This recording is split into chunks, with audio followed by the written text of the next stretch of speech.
most recognized name in American architecture since Frank Lloyd Wright.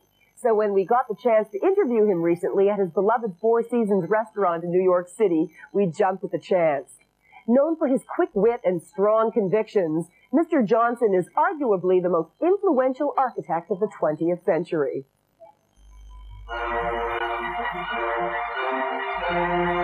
If you live in any major city in North America, chances are you don't have to go far to see Philip Johnson's work or feel his architectural influence. Known as the godfather of American architecture, Johnson's buildings, banks, churches, and museums dot the skylines from New York to Houston, and we can expect even more structures from him in the future. For at the age of 93, Johnson continues to design at a furious pace. Well, it's out of nothing. I die. It's either death or architecture. Simple. It's more important than food, more important than sex, obviously, in my age, and more important than anything else. Born in 1906 and raised in Cleveland, Ohio, Philip Johnson founded the Museum of Modern Art's Architecture Department at the tender age of 24, where, as curator and director, he was instrumental in defining an entire school of architecture called the International Style. After spending years as a curator and critic, Johnson became an architect himself, gaining instant fame with a glass house he designed in 1942 as his own residence. Over the next few decades, Johnson pioneered and championed two entire movements of architecture, modernism and its sequel, postmodernism.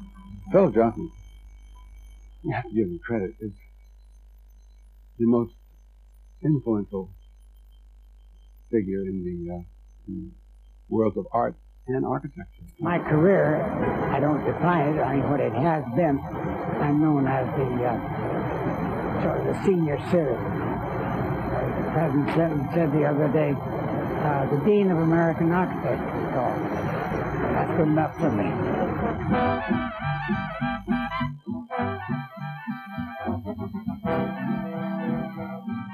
Well, I want them to come in and get watery eyes. Well, I call it the wow principle. You just have to say wow when you come into your room. Most people don't say anything. But if they're in great architecture like Bilbao, let's say, they all would say wow.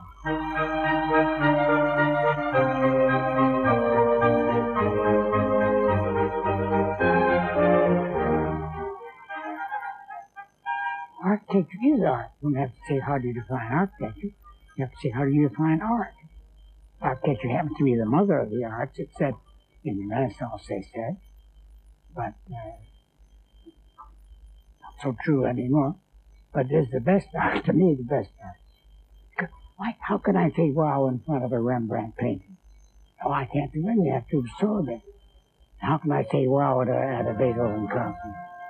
But I can say wow in St. Peter's. I can say wow at Chartres. I can say wow at the Parthenon. Architecture, well, to me, gives me that kick that keeps you alive. Great artists don't have to be nice people. Some of the greatest, like, well, name would be not a good idea. But some of my friends who are great artists are just...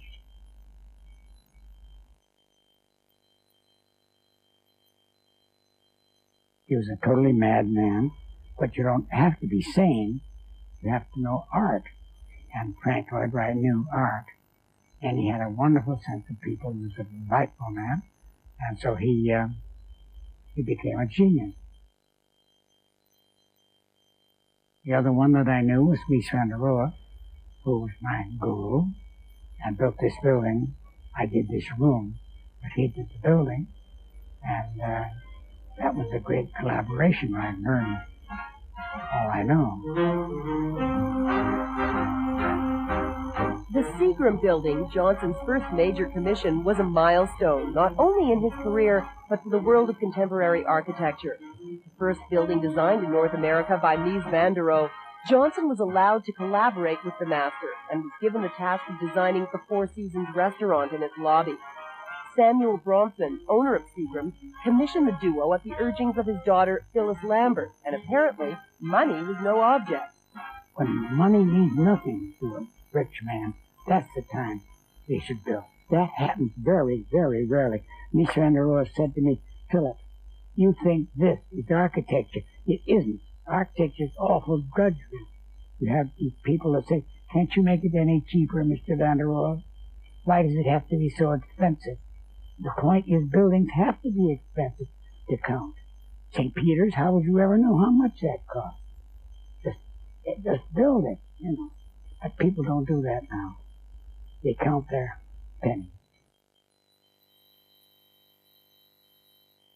Architecture is because you have to know so much practical things. You have to know how to put something together, how to connect this and this, and how it's going to come out at the top, and how you go around corners, all that kind of stuff. You've got to know how physically, how do you tie those things together, which was Mises' passion, was the corner. That corner column, and the arrangement of each column took him more sweat and blood than I've ever seen before on an architect. The Seagram building was the very first international-style skyscraper built in North America, meaning it was built of glass and steel with absolutely no ornamentation.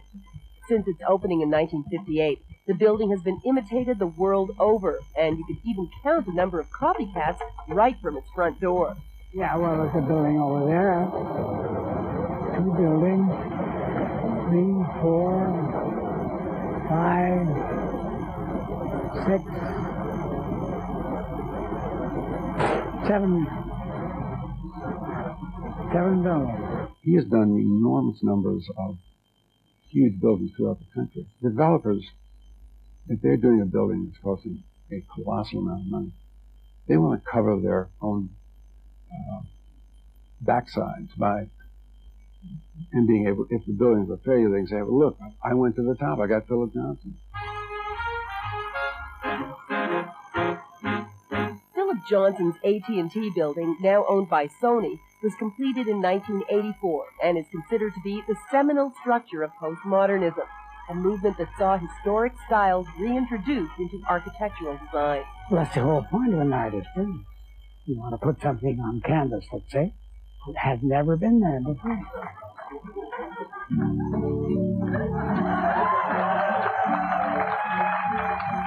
One of Johnson's latest projects was designing the multi-towered music pavilion at PS1, Contemporary Art Center in Long Island, New York. At the opening ceremony this summer, Johnson was able to show off his skills not only as an architect, but as a hip-hop and DJ. The desire for immortality, the desire to be remembered, is much more important than sex as an instigator of art. You can't do it unless you want to be immortal. And how can you be immortal if you don't need something that people will look at and say, wow? Philip Johnson.